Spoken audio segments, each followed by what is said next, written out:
So we are back with a new project. It's the YZ450F. YZ450F. She's in a bit of a state. So I got it quite cheap. The seller did a rebuild on the top end.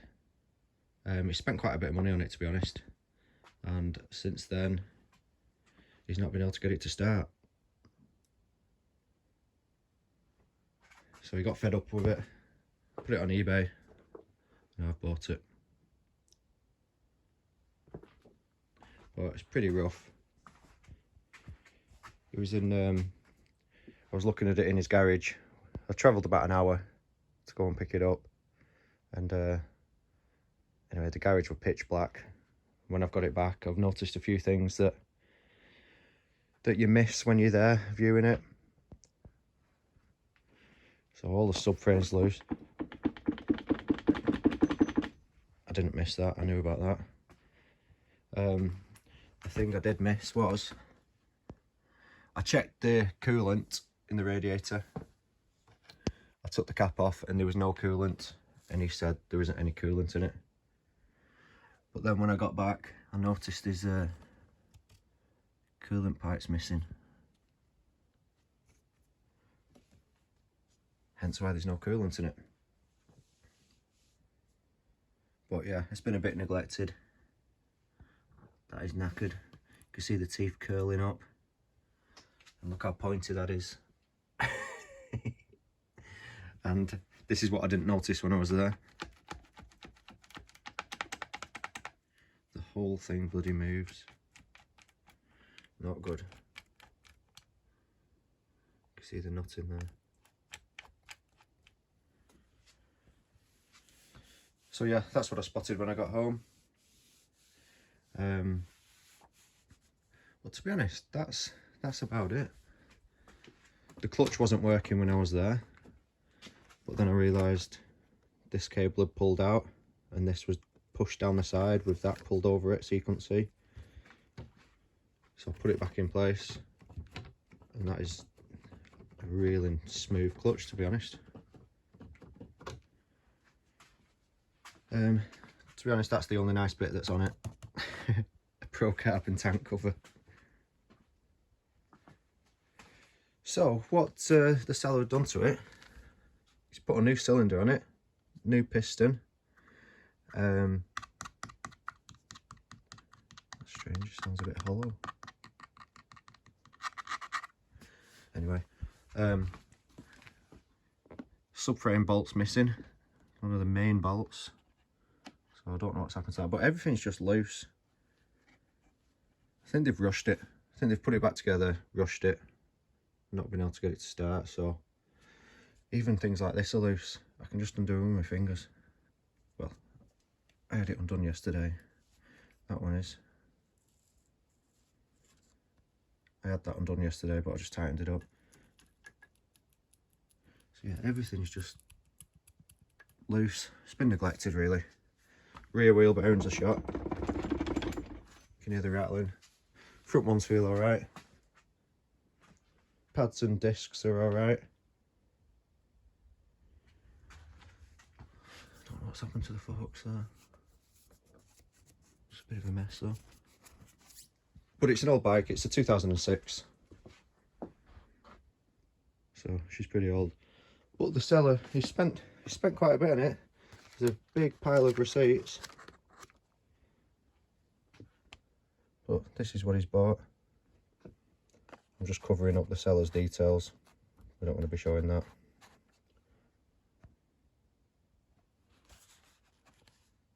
So yeah, he's bought the Kibble White top end piston kit and valves. So I'm pretty sure he has, because there's all these instructions here.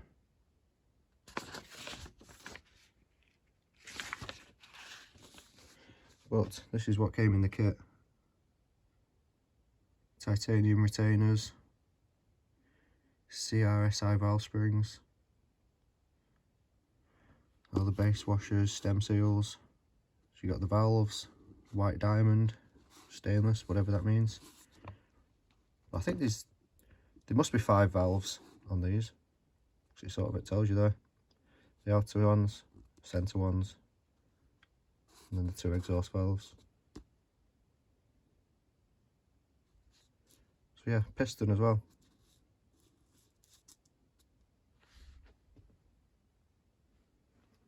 So yeah, we spent quite a bit on it, and the date on this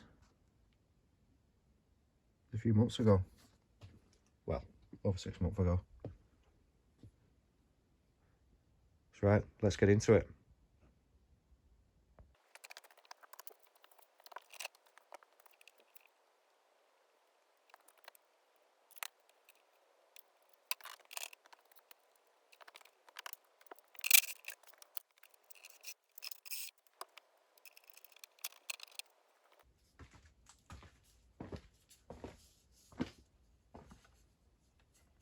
Things that you don't see when you're buying it. Lovely. Just spinning. So I've had this before. I've had to drill a hole through that and sort of grab the nut inside to get that out.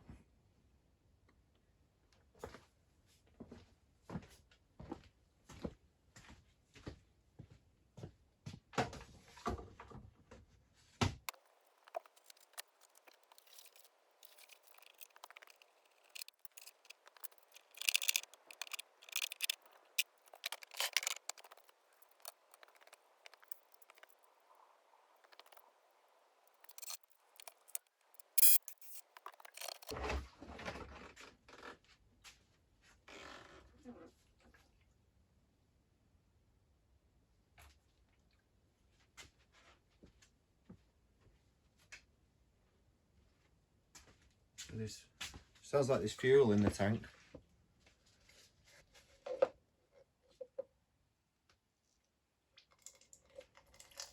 Yeah.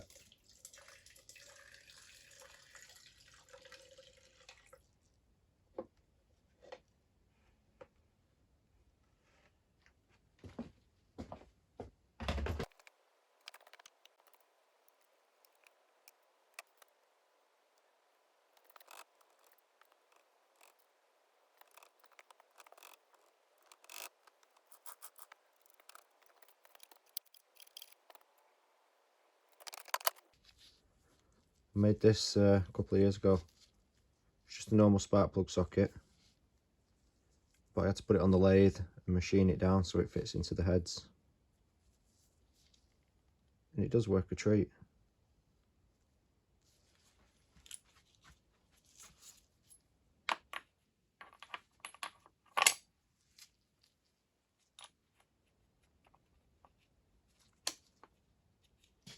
Just see if it'll come undone with the drill.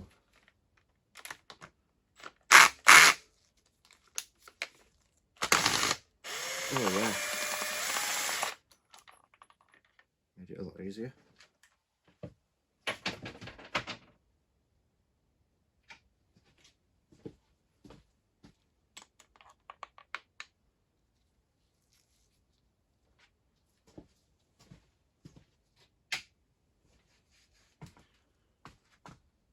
Looks pretty good, that plug.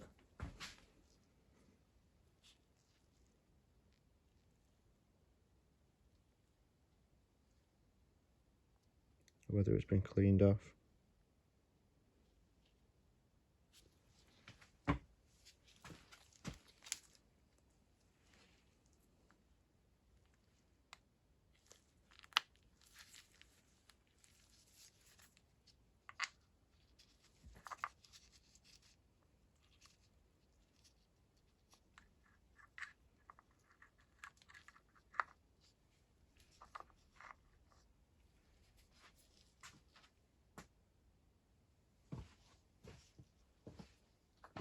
Let's see if we've got some spark.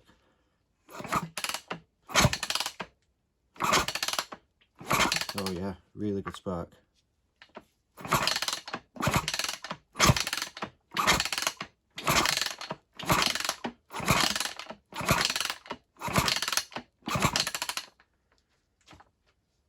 Yes, really good spark.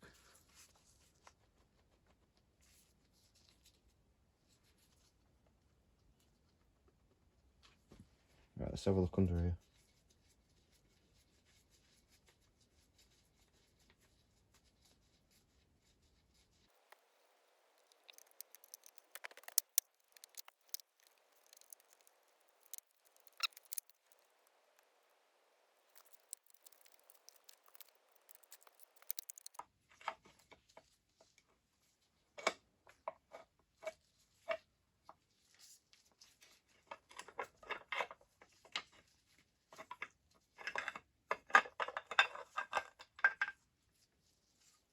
Oh, tricky.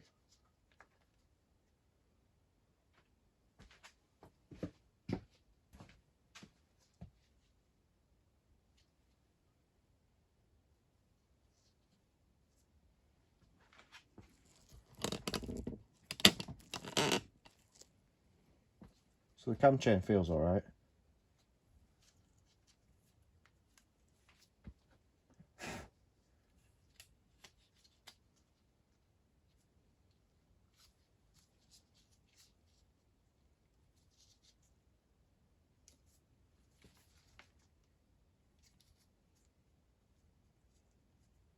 At least all the cam bolts feel pretty tight.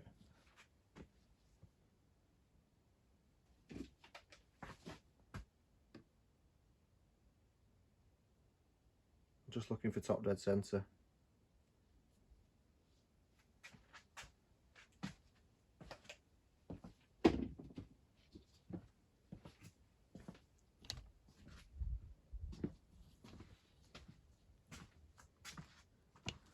So that's 5 now.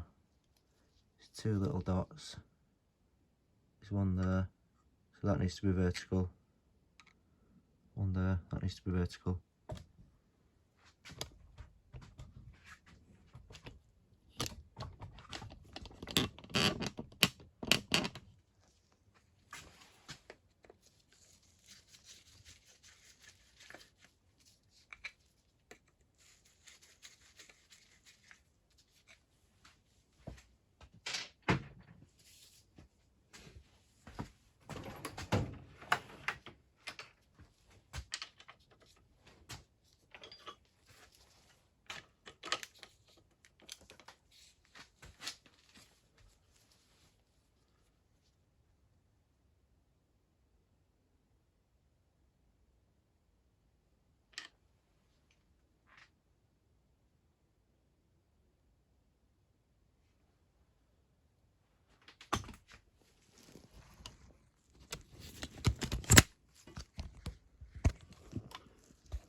So the timing looks alright.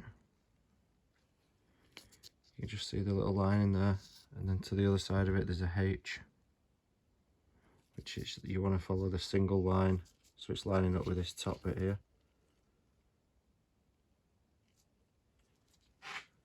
And then obviously the notches on the cams, it's lining up with that side, top of the centre. Just about see the dot there and the dot there. So the timing looks pretty good. Decompression seems to work.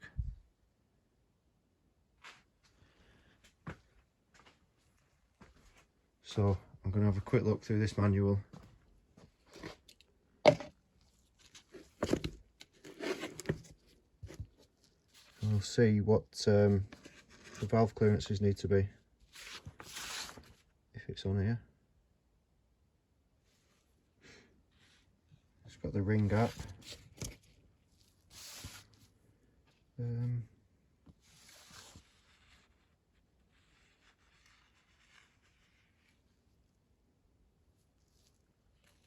Can't see anything in there.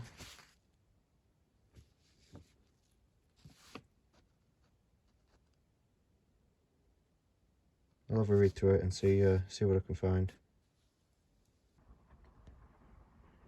Alright, so I've read through all the Kibble White instructions, and it doesn't say anything about the valve clearances. So I've reverted back to the manual. So valve clearances down to YZ450. So that's the spec I need to be at. So I'll just go to the middle of it, 0.13 on the intake, and the middle of that is obviously 0.23, but my feeler gauge has only got 0.22, so I'll just set it to that spec. So we'll check what they are.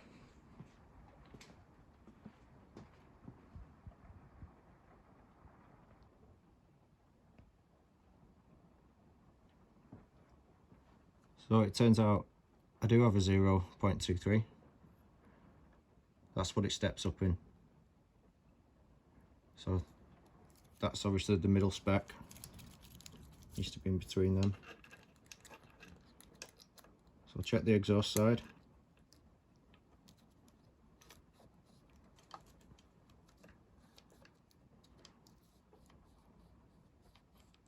That is pretty good. Just a little bit of drag.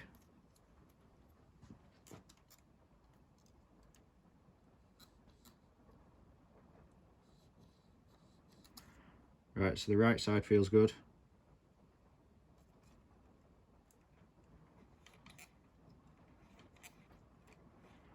And the left side is absolutely bang on.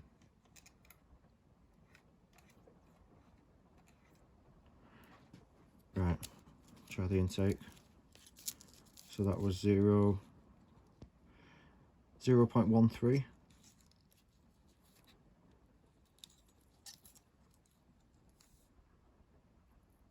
0.13.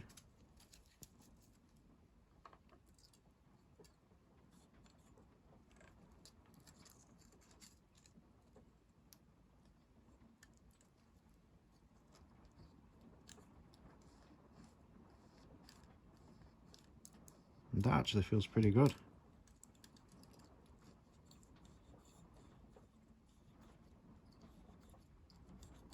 Probably just the right amount of drag on the feeler gauge. So up to now the exhaust is in spec. The right hand side of the intake's in spec. Just lost that gauge. Where are we? 0.13. So I'll try the left hand side.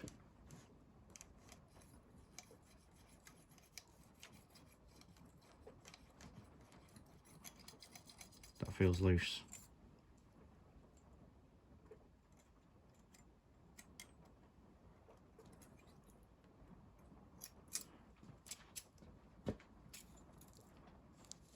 So we'll go to the next size up. 0.15.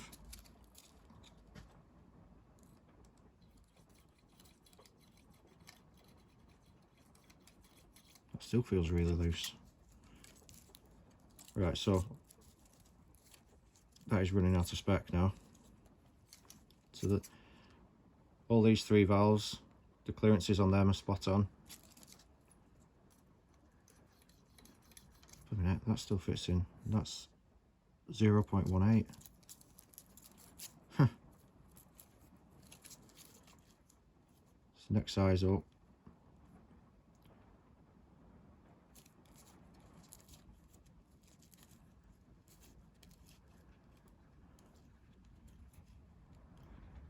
I'm just going to try a 30. No way. What's going on there then? 3.3. Jesus.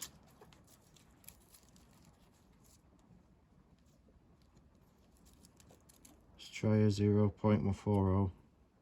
Look how thick that is. If this fits in. Oh my god, it fits. What the hell's going on here? I wonder if there's even a shim under the valve, under the bucket. Well, I've never come across that before. these three in spec, and that one way out, 0.45. What?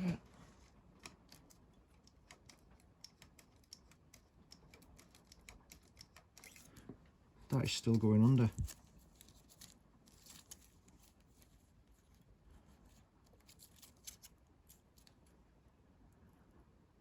See how thick that is.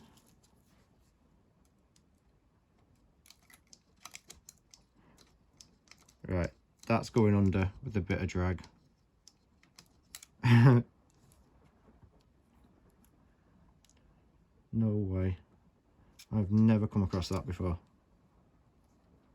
What the hell? Is there even a shim in there? Yeah, there must be a shim in it. I think it would be a lot slacker than that if there was a shim missing. Oh, I hope there's not a shim missing, because that makes me paranoid if there is. It makes me think it's dropped down and they've lost it. Right, I'm going to write down what these specs were, and then I'll be able to calculate what it needs to be at, that one. These are all right, but I'll write them down anyway. And then I'm going to take it all apart and see what's going on underneath there, because that is way out of spec.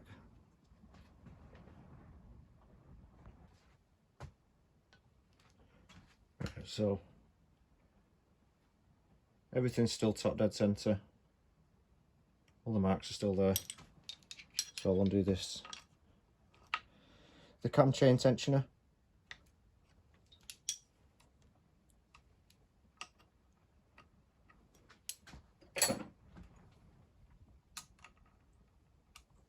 $17.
Oh, that is bone dry.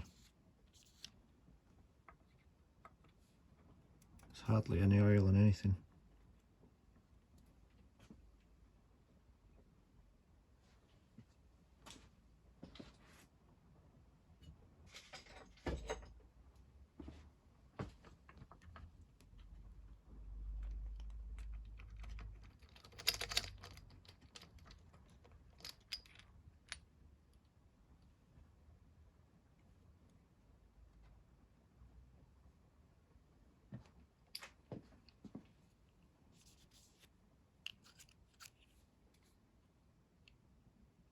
Pretty good.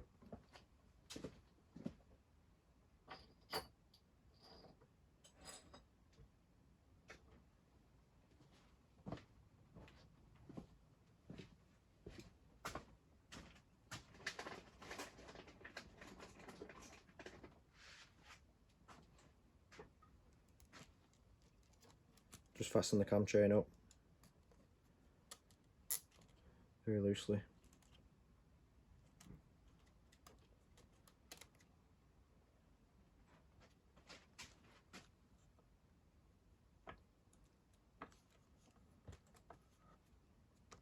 pull the bearing retainers off.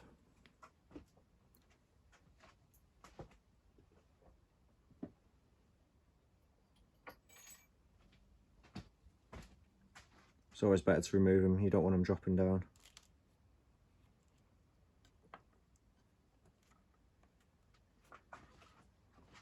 So what I tend to find getting the cams out is lift it up and try and push it forward so that bearing,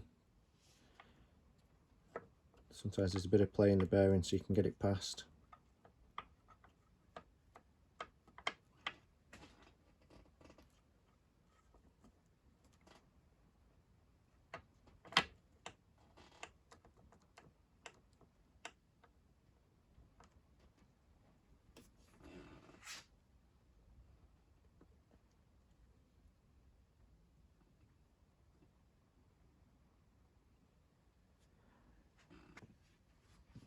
Right, I've just took the cam chain tensioner out just to try and give me a bit more slack on the chain.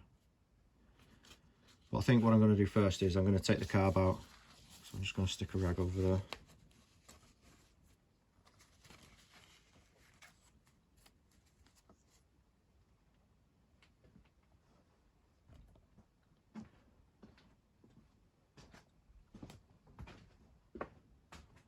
So I need to undo that shock, pull the shock back, if we can get into the carb to pull it out through there. Actually, first job, I'll disconnect the cables from the throttle. Then I can just pull these wires out, because what I need to check as well, I need to check that the primer pump's working. So I don't know if you can see, it's bad light, but there's a little brass nodule in there. Sorry, it's terrible light. So that's why there's two cables. You have one, two. One's obviously your throttle that opens the slide, and the second cable, there's two there. It's you twist the throttle and it pulls another cable which squirts a jet of fuel out of there, which obviously goes into the cylinder. So yeah, helps for starting. And if they're clogged, it's clearly not getting any fuel. So that's another thing I need to check.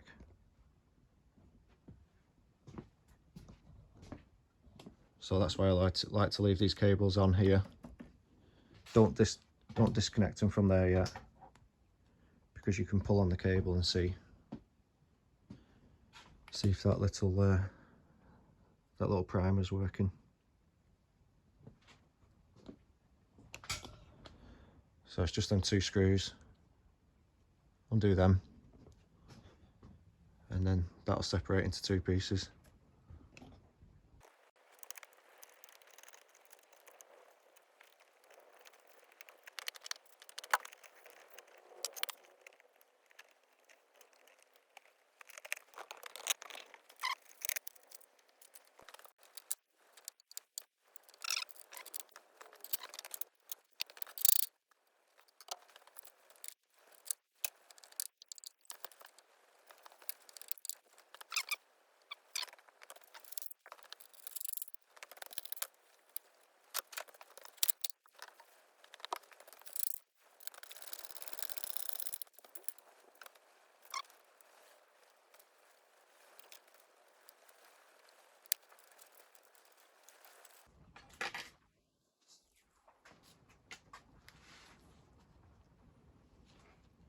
Looks quite clean, to be honest.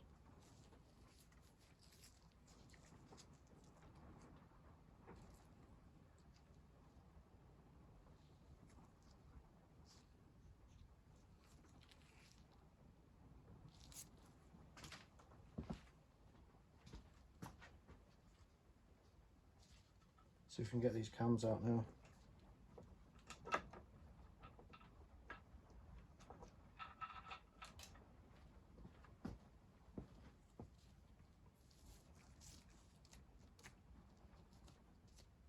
Bearing feels nice.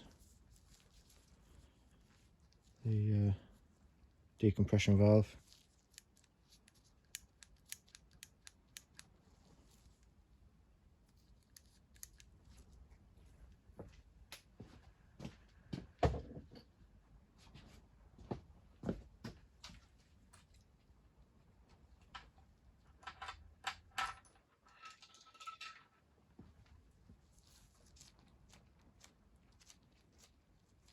Bearing feels good.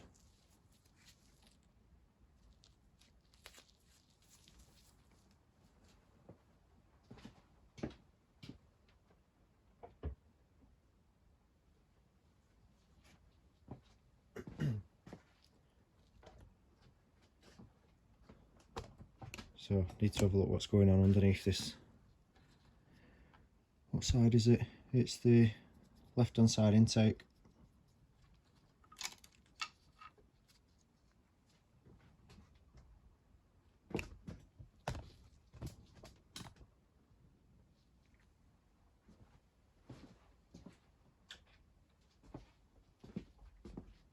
Let's get my little magnet.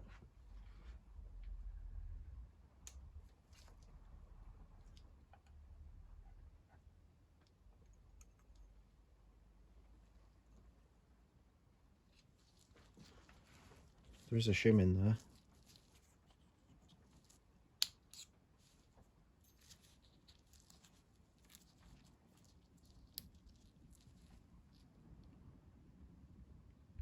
.75.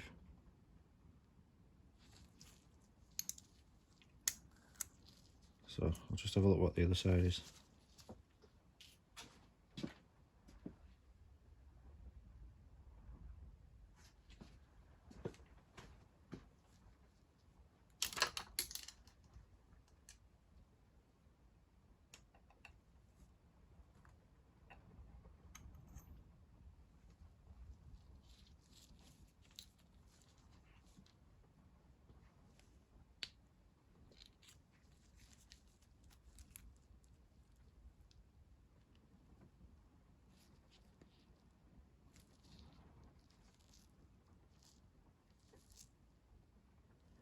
Can't make it out. It's rubbed off, I think.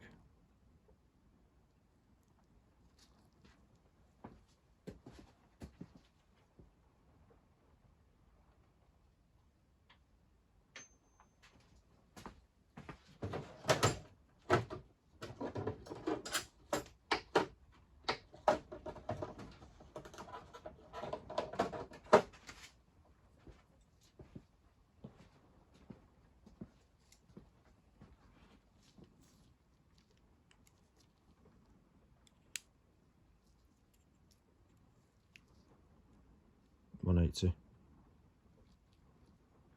1.8.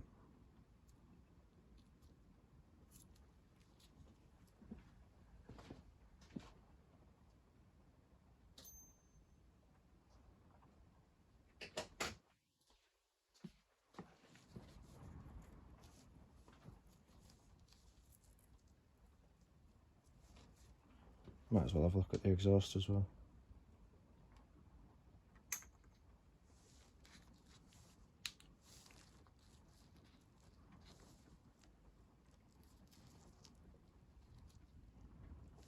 They all seem a little bit mucky, these.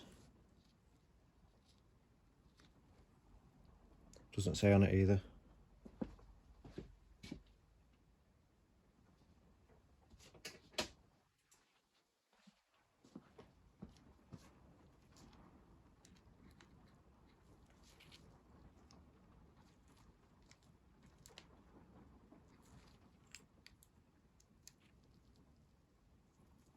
.165.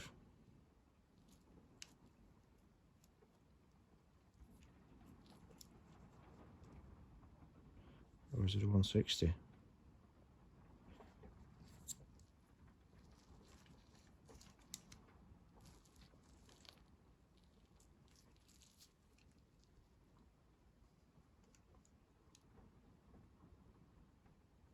.165.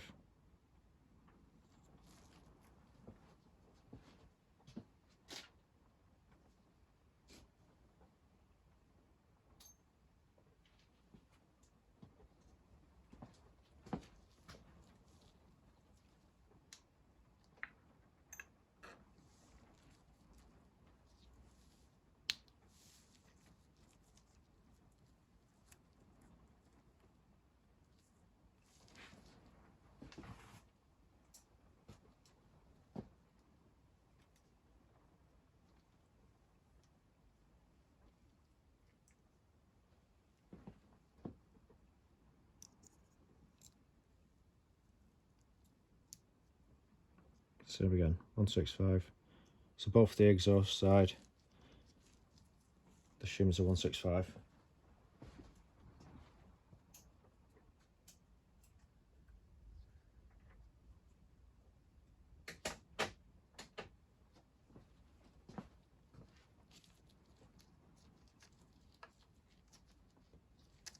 Right, so let's get this head off.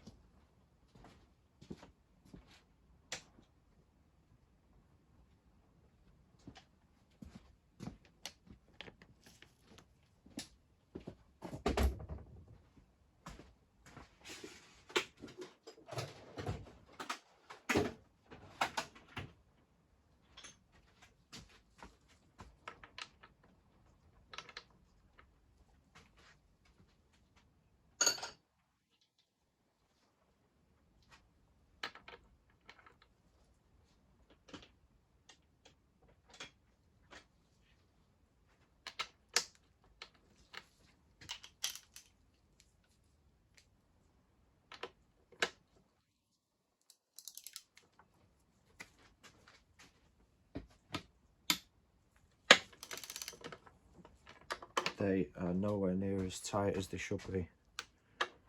Jesus.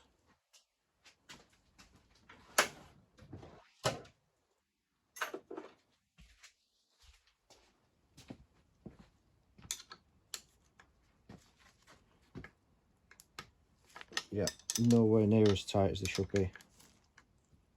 Look at that. I can just undo it.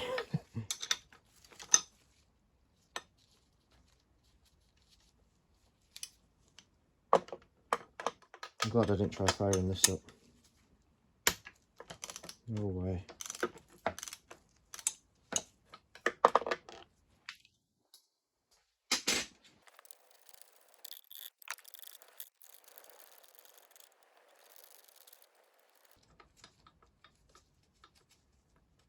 Ah, I just spotted my first mistake. I forgot there's bloody 5 valves in there. I've not checked the 3rd exhaust valve.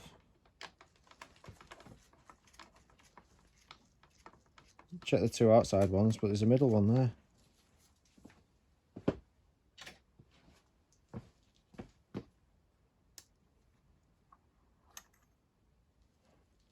Of course there's 5 valves.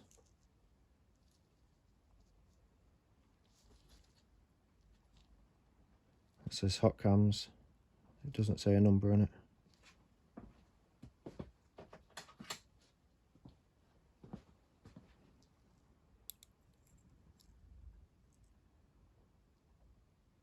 $170.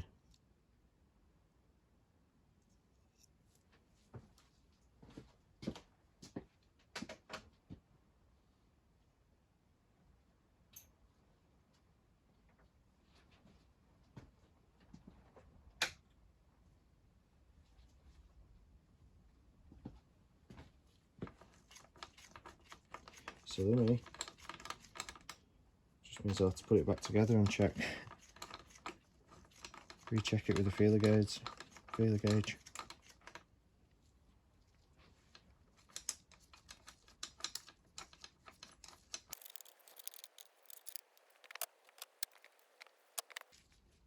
I always put these bolts back in how they came out, same way around.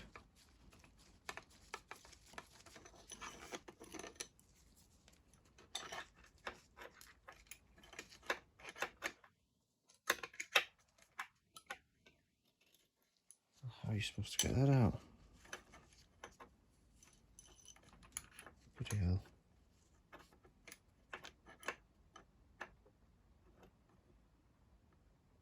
I didn't want to have to take the engine out.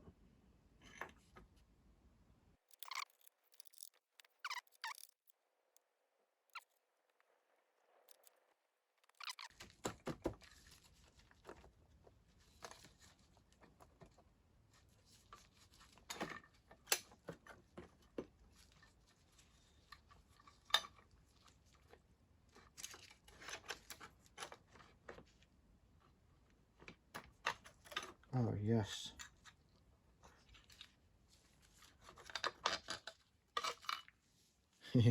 That worked. I happy days.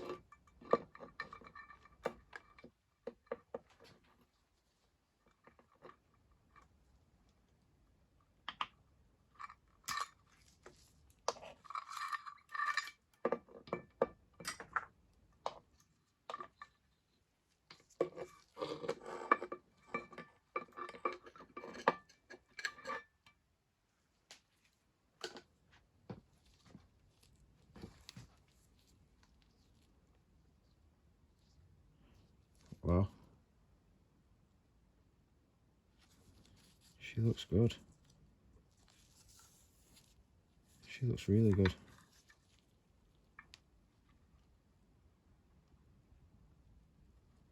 So it's definitely got the stainless valves in.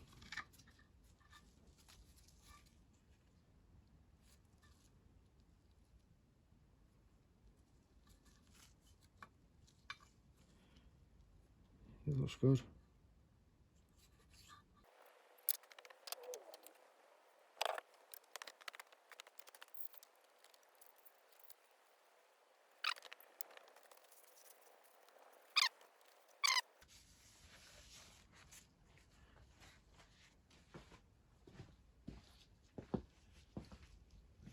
Looks new to me.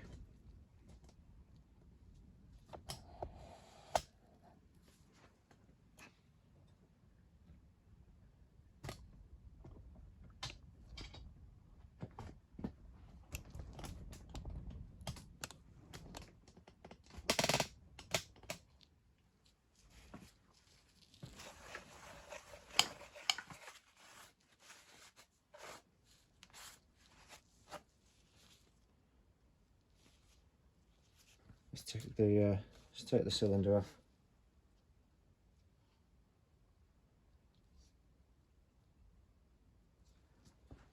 It looks like I need to disconnect the clutch cable for that.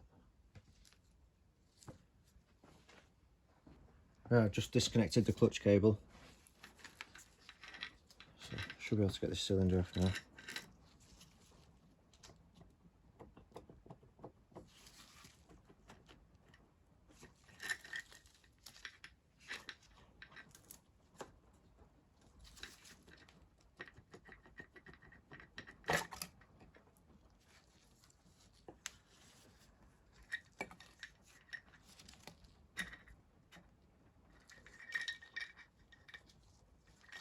So far it looks really nice in there.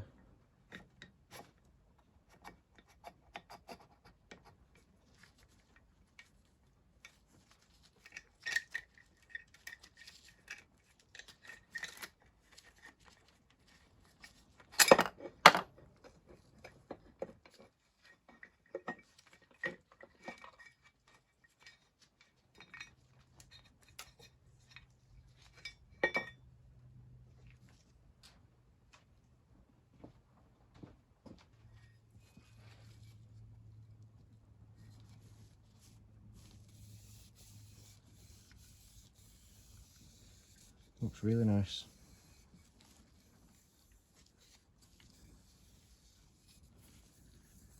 Can't feel any scratches. Well, he did say it was new. New piston.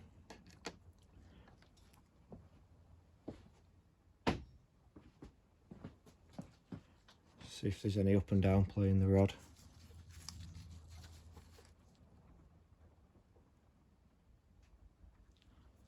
That feels banging. Feels good to me.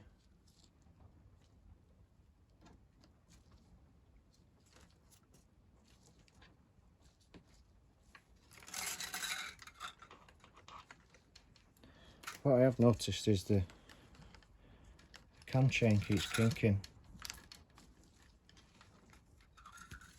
Staining kinks. I've never seen that before. Did it before.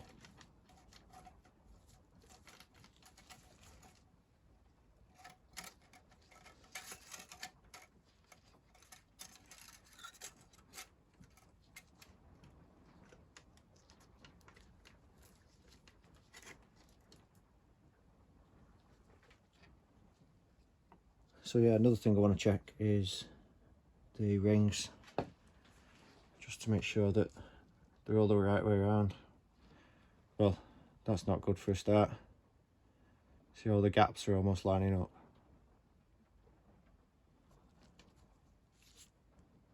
So that could allow oil to get up through the rings and cause it to smoke.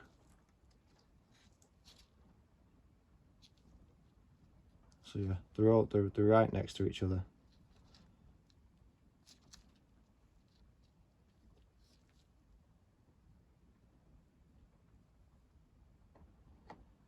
So I think I'll check them rings to see if they're all the right way around.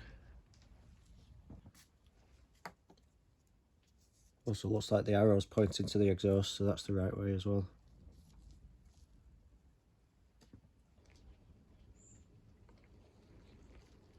So I'll just work the piston out. I'm going to check them rings.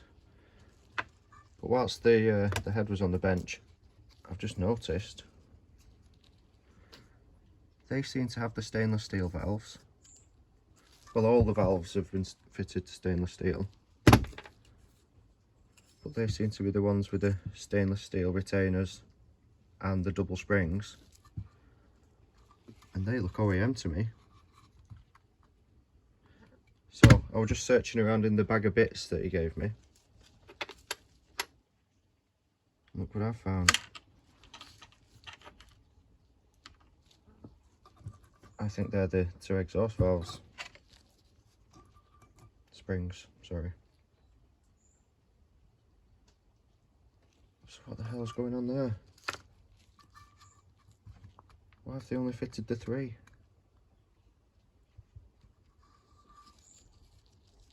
But at the top of the valves, the valve stem, the head of that looks slightly smaller to the head on that.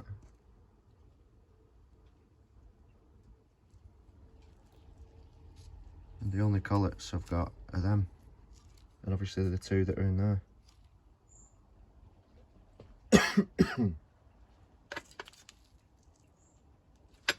So I'm going to have to investigate that. And another thing I noticed, do you remember when I was doing checking the clearances? The right hand side on the intake was in spec, but the left hand side was way out. So, and after looking underneath, I don't know if you can see, but on each valve there's a DS, DS, DS, and one of them says CS. So I think there's two of these valves mixed up.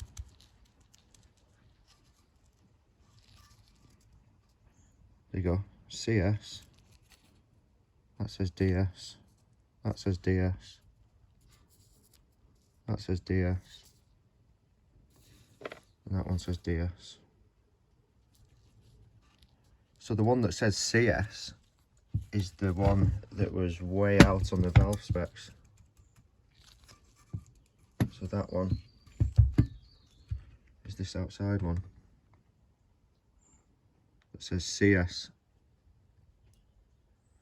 So I think they are the wrong way around. I think CS needs to be the centre.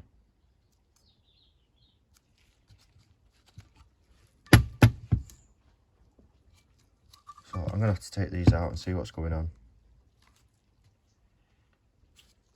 I think someone's cocked up a little bit. Right, let's just check, see if these rings are all the right way around. And I'm going to check the ring gap as well. So I've calculated what the ring gaps need to be. There's an example here. Measure your cylinder, what size that is. I've got a 95mm bore on the cylinder. So the example 96, convert it to inches, you got to divide 96 by 25.4, which gives you that 3.780. So multiply the 3.780 by 0.0040. It should give you that. So I've done the exact same, but obviously with my 95mm bore. Divided it, give me that number, multiplied that by that number, which equals 0.014.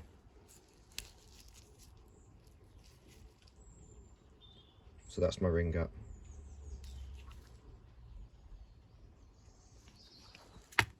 So we'll check these now. Just put the camera on the tripod.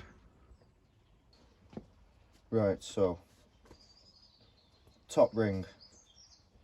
If ring has a dot, install dot up. If there is no dot but there is an inside bevel, install with the bevel up. If there is no dot or bevel, ring can be installed in either direction. Right, okay. So we'll look at the top ring.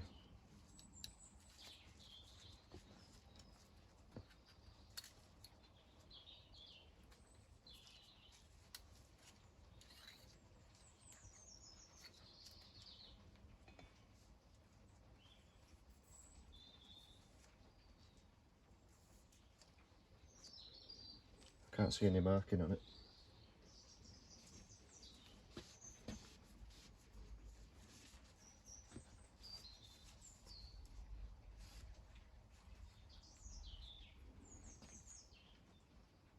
Nothing on that side.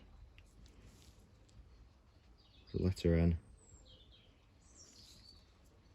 So the letter N we're facing down. I'm pretty sure that needs to be up. It's so hard to see if there's a bevel on it.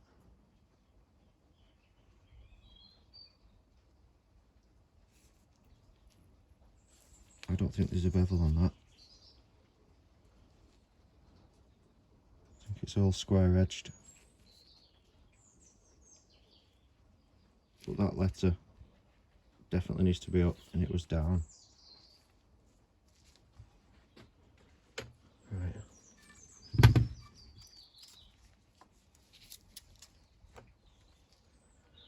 Second ring.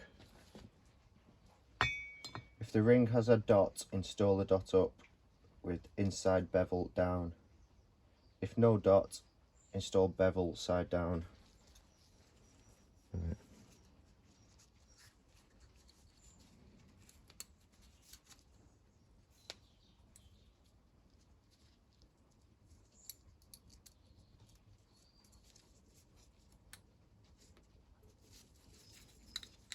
I try it tricky to get out sometimes.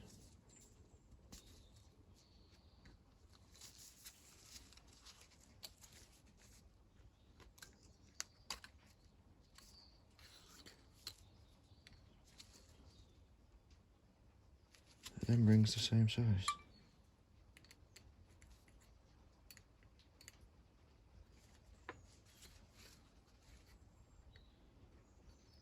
Nope, they'll only go one way.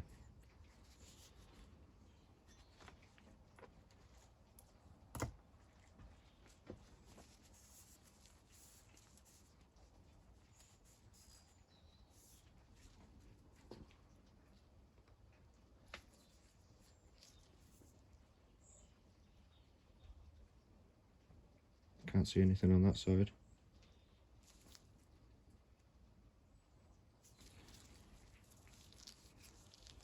See a letter there. Another N. So that was facing down. So that was the wrong way around as well, I think.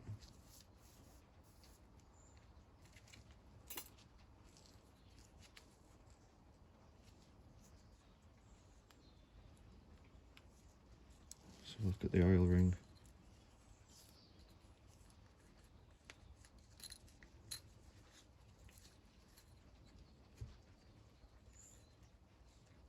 This was the bottom one.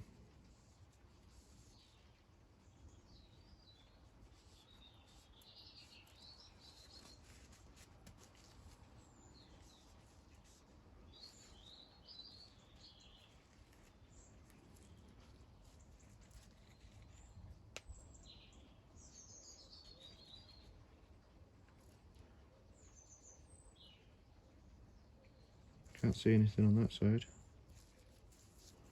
I think these can go anyway.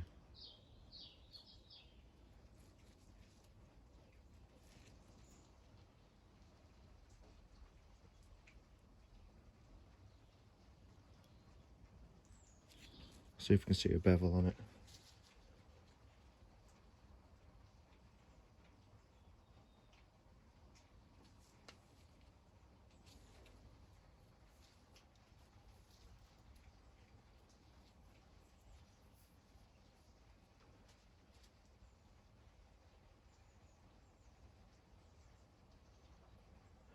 Oh, it just says here, the oil ring, install the expander with the ends butted together, but not overlapped. Oh yeah, that's just normal. Right, so I'm pretty sure the two rings were the wrong way around.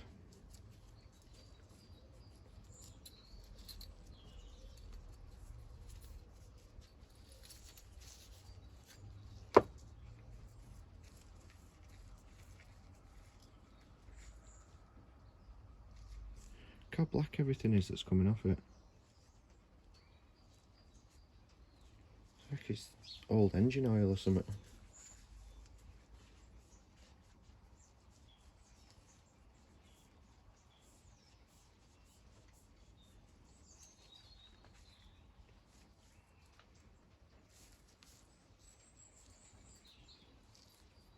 Right, so let's see if this is butted together and not overlapped.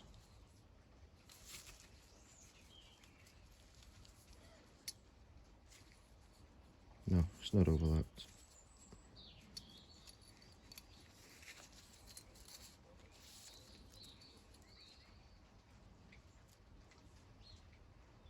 That's pretty good.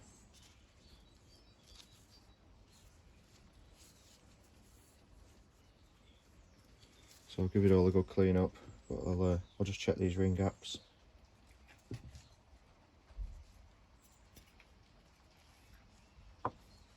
So I'll do the top ring first.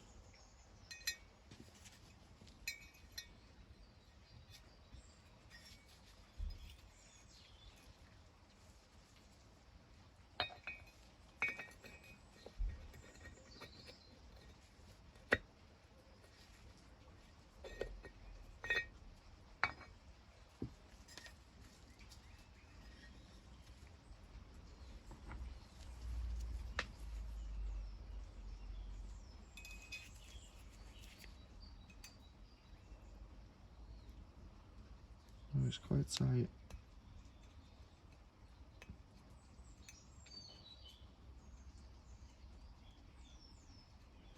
Yeah, it's quite tight, but that'll be fine. If I pushed the feeler gauge, it would go in.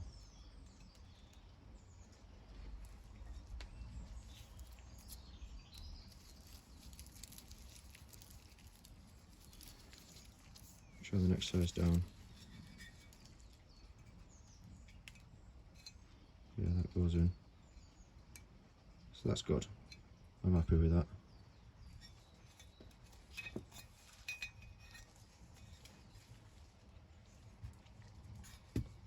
Second ring. Install it with the letter up.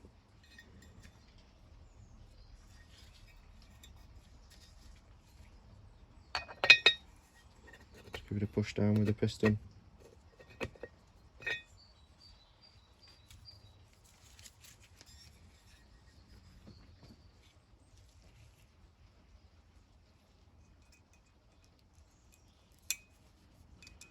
It's tight.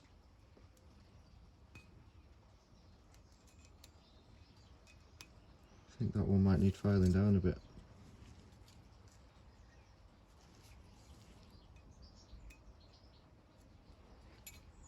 Let's see what it is.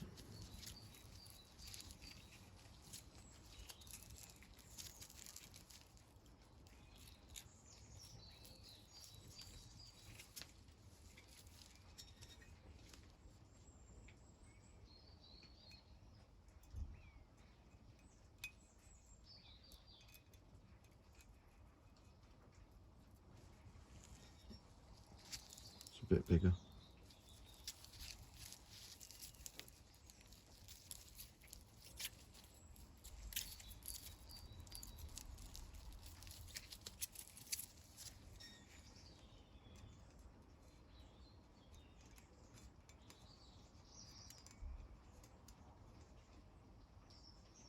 Oh, it does go.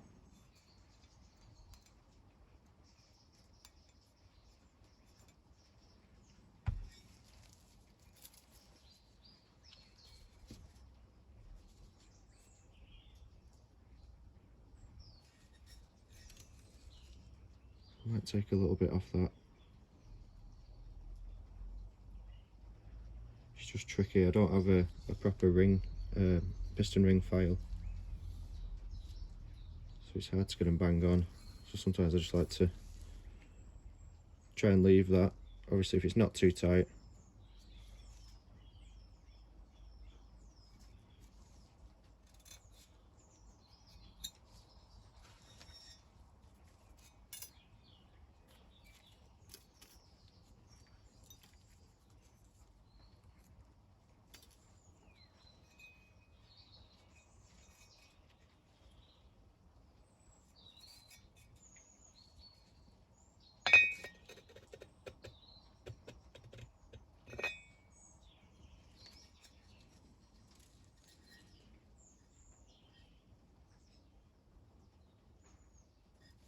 That looks alright. I'm not even going to check that.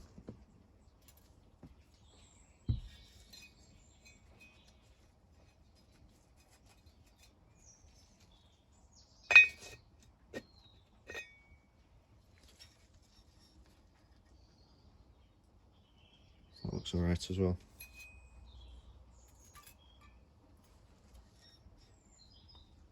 So the second ring is a little too tight.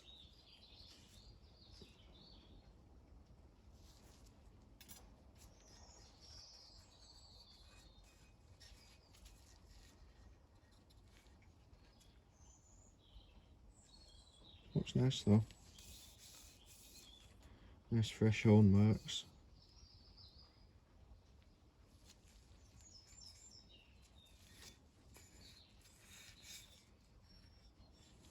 Cylinder works. So category B. So there's an A, B and there's a C. So obviously this is the next size up.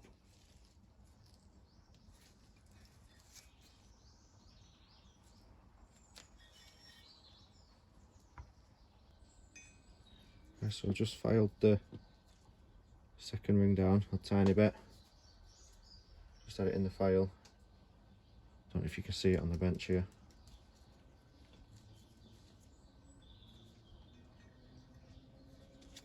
So just a tiny bit at a time. They do file down really easily. I should have a proper ring file, but I don't.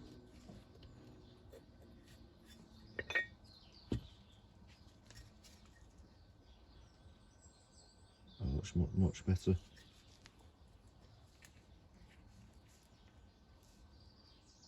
So that's what it is. Well, that's what it needs to be for spec.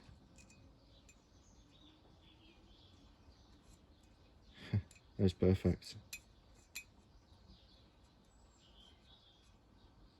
Tiny bit of drag. It's perfect.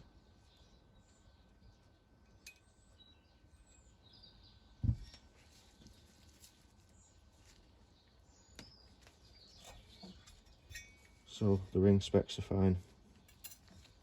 Well, they are now.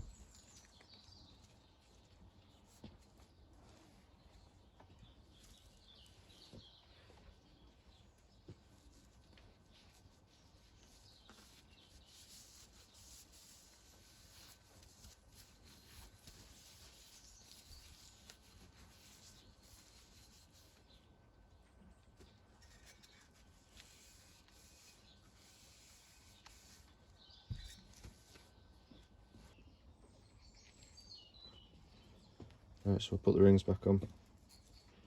Put your oil ring on first. It's got little overlapped edges. So that has to go on first.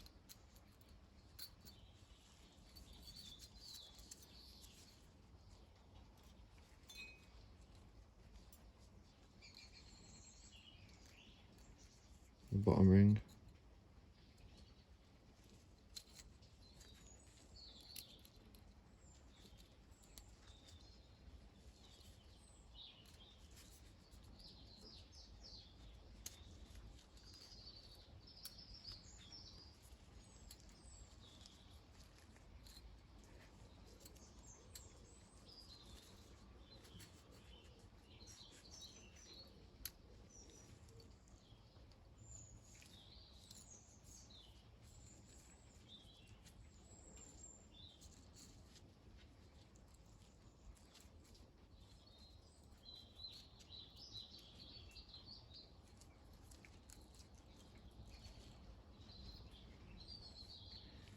top oil ring.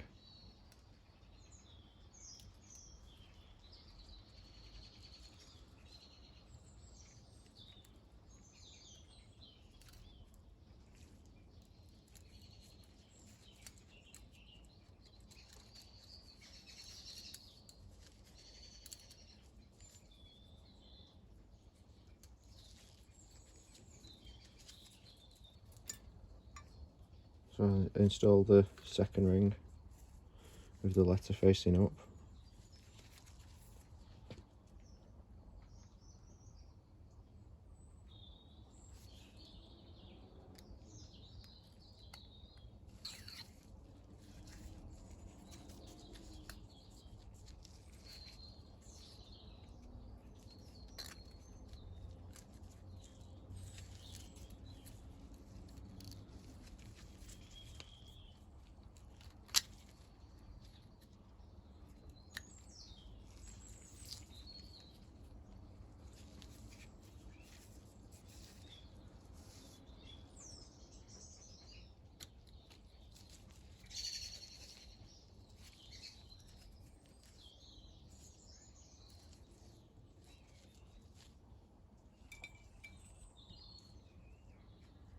Top ring,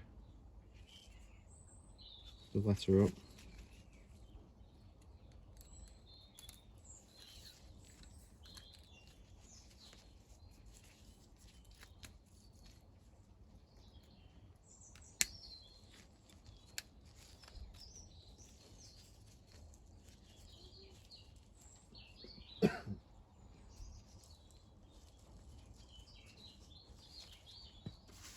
So I need to follow the orientation of the rings gaps now.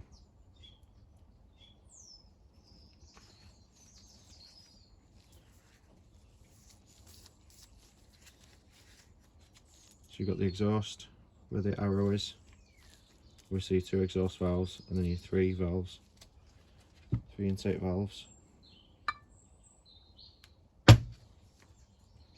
So front of engine, bottom oil ring gap,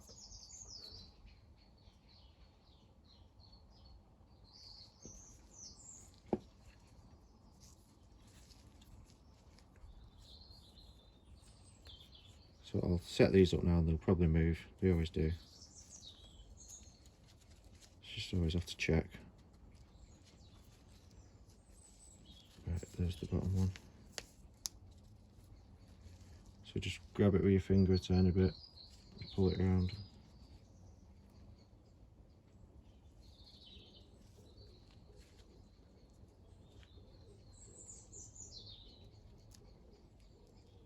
So it says it wants to be about there.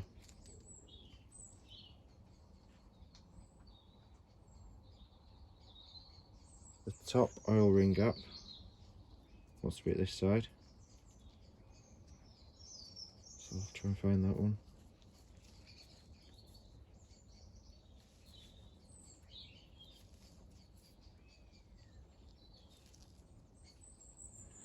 Oh, it's almost there.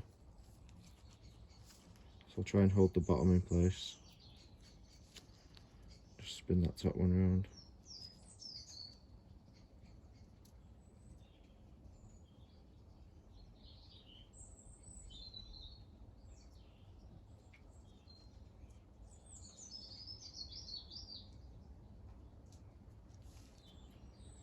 Yeah, that's pretty good.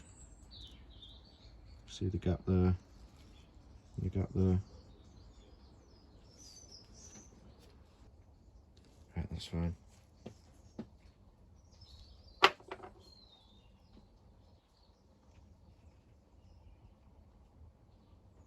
Right, so the second compression ring needs to be here.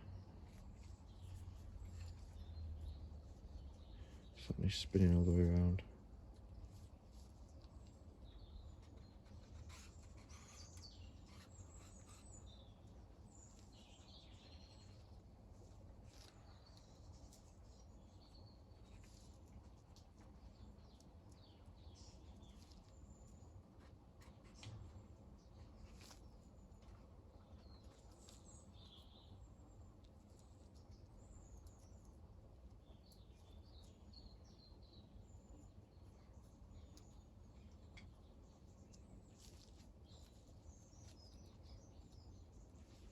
Right, so the top ring,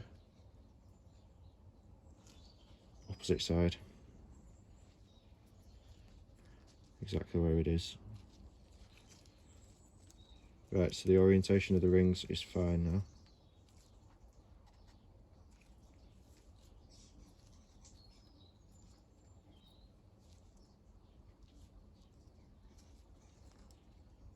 Right, sweet. Sit there for a minute. So I need to check these valves now.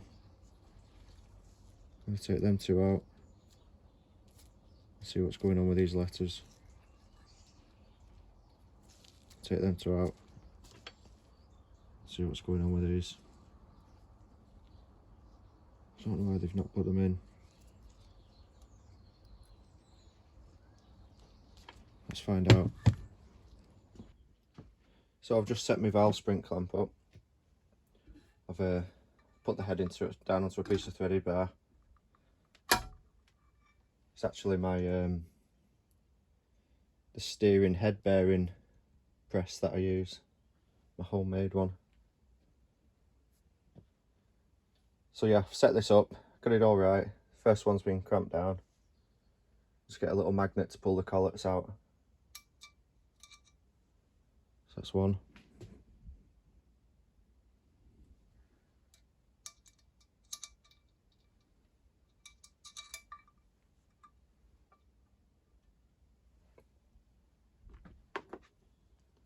A little magnetic screwdriver.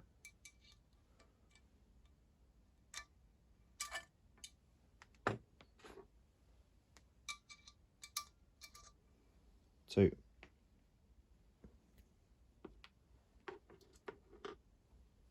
So you can release this now.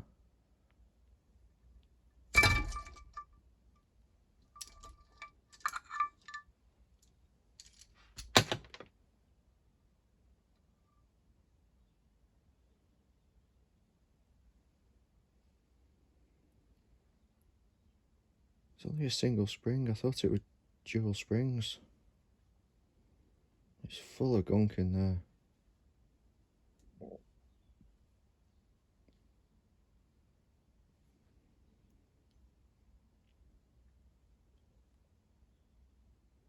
No, these are the OEM ones, aren't they? So they're not dual springs. They're the dual spring ones.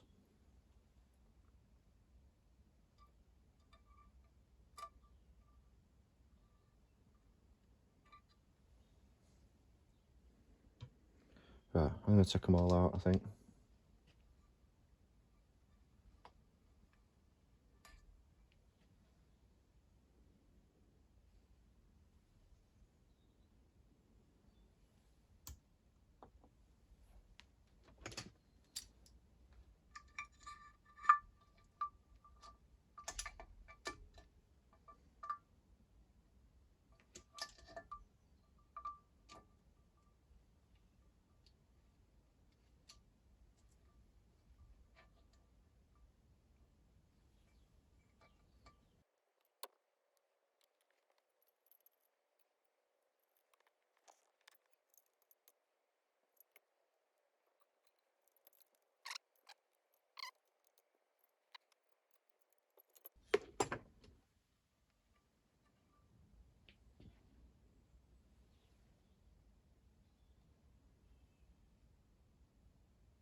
Look at the muck on that.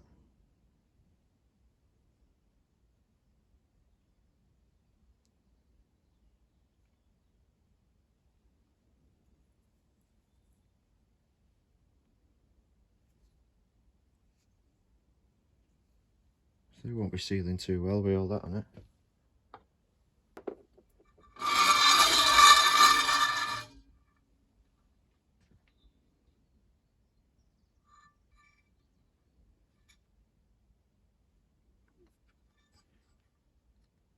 Can't really see in there, but don't know if them seals have been changed. They might have been.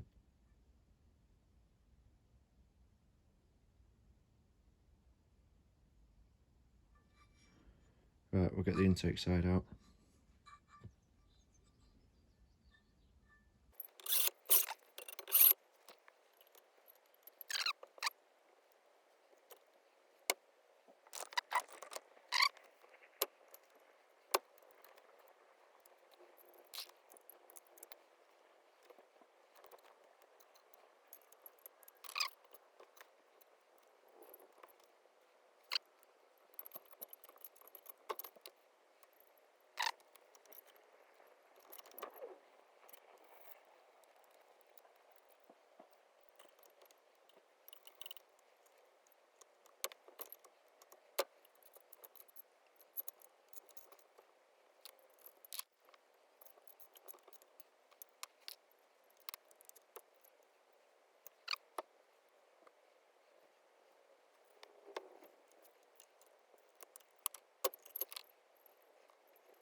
I've been faffing about with this and I've managed to get them all out. Got the valves and the springs out. So I think I've figured out what's going on. These are all the intake side. They're all the kibble white. So the stainless steel valves, the double springs. See, you can see one inside there. So I think all the intake side was fine.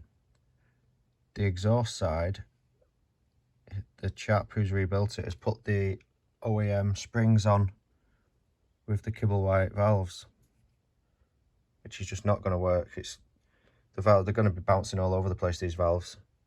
That's even if it started. So I think I've figured out why he's done that. The 2 extra springs that I found, I think the company that he's bought it from has sent all intake springs. I think the exhaust springs are slightly bigger because the collets, the little collets that go into the retainers, don't fit inside the kibble white springs. So I think they've sent the wrong springs. I think they're all intake springs because these are slightly bigger. And the shafts are bigger on the valves as well. They're 4.5mm and they're exactly 5mm on the exhaust. So, just been on the phone to my supplier, Dirt Bike Breakers UK, or Dirt Bike Store. He sorts all my parts out, very knowledgeable chap. So he's he knows a lot. He knows a hell of a lot. So, and he's always willing to help. I've just been on the phone to him talking about this, and nearly 40 minutes we were on the phone. So I've ordered some new sidekick valves. So we're going to use the kibble white on the intake. We're going to use the OEM springs and retainers and collets. And we're going to use some sidekick valves, get rid of these 2 kibble whites. Because he thinks they're heavy as well. He thinks they're a lot heavier than the OEM and the sidekick valves that I've ordered. So that should work. So I'll wait for them to arrive. I'm going to get all these 3 back in. We'll lap the valves, get a bit of grinding compound on there, and we'll lap them all so it's all nice, because I don't know if it's been done. So yeah, let's crack on with that. Right, so I've marked them up. That's my right side, obviously when it's opposite way around. Middle, left side. Just going to give them a little clean because I can see a little bit of carbon build up around there.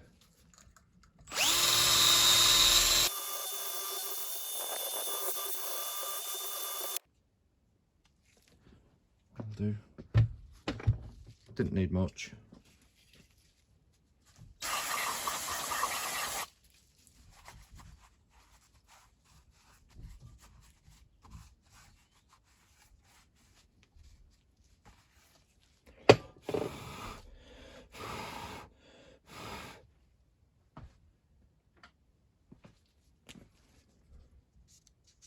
Just my right, middle, left.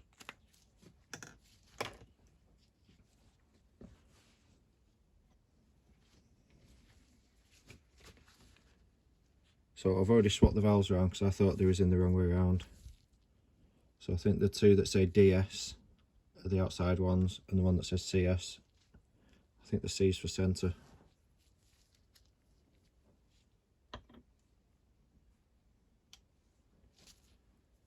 So we'll start with the right hand side.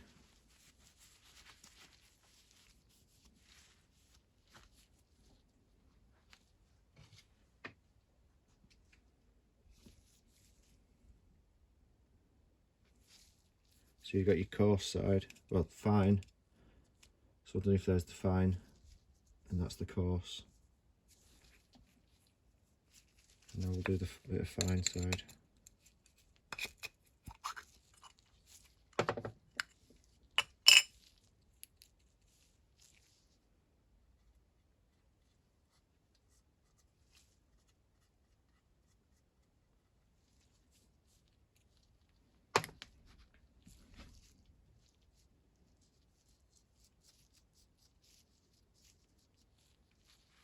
This is just to make it so the valves have a nicer seal.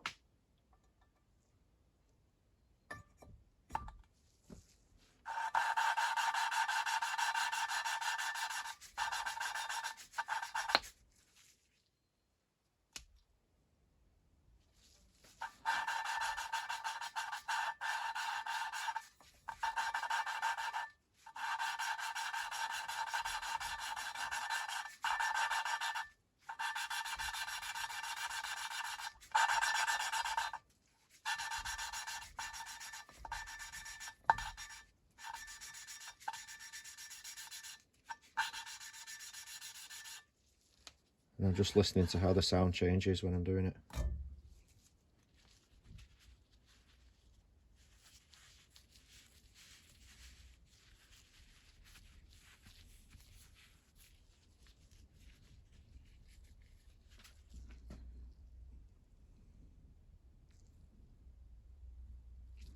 You can just see it's put a nice fine edge on there.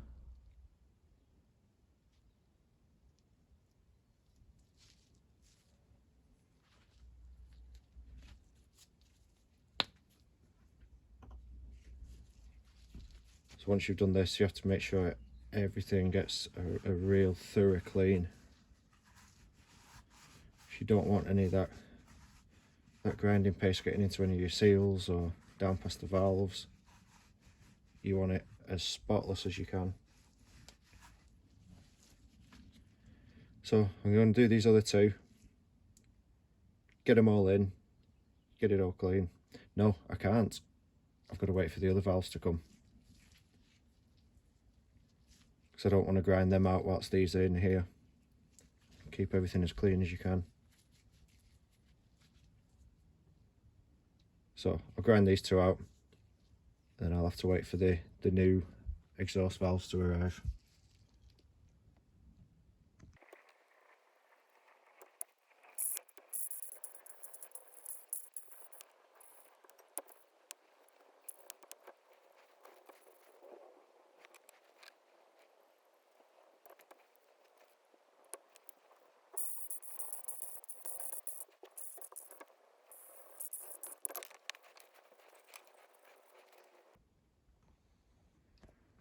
So while I'm waiting for my engine parts to arrive, I thought I'd crack on with sorting this exhaust out.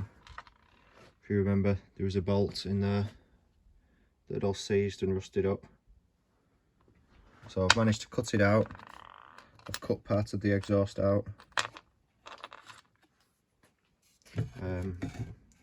Looks a bit of a mess at the minute, but I've got this tool that crimps these inside, and it sort of mushrooms up inside a bit of a hole, and so your bolt can go in. But I've not done that. I've sat one of them in place and I've managed to weld it in. So I just need to grind all that off so it's all flush.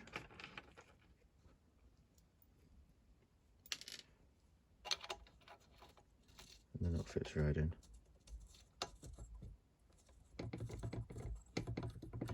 Beautiful.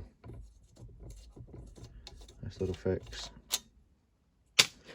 So I'll file that off, and I think I'm going to run it through the vapor blaster. This is the header pipe as well. I've just noticed it's got a split in there. Don't know if it's leaking out of it or not, but I'm guessing it will be. So once the welder's out, I think I'll just fill that, and I'll put that through the vapor blaster as well. Get it all nice and clean. Same with the mount. So it should all come out looking brand new.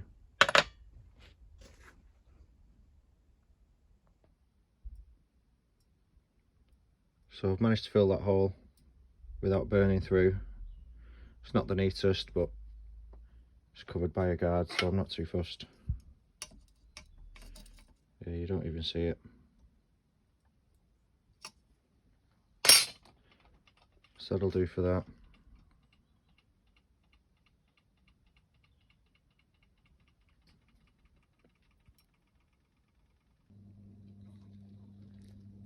Right, so I've just clean these ends up. They don't look too bad. Plus most of it's covered.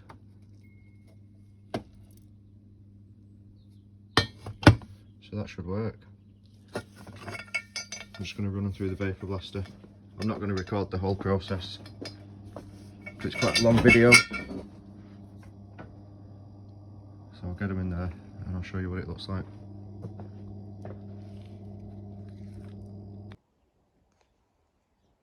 So there we have it.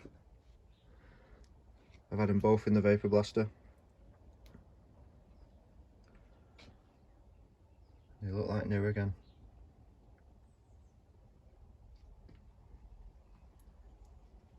I've gone over this with a Scotch Brite pad because I wanted the brush effect in it. Don't know if you can see that. Rather than it just being the dull finish. Like that.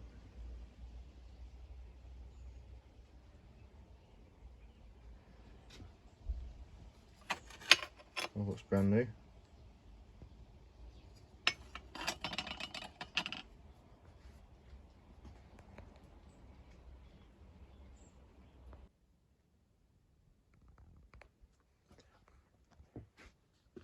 You'll like this.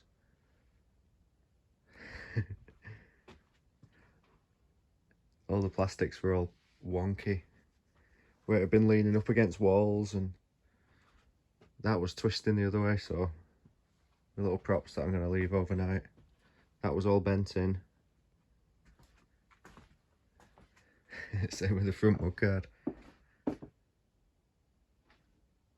So I'll leave that overnight. And then hopefully part 2 will be fitting all the new parts when they arrive.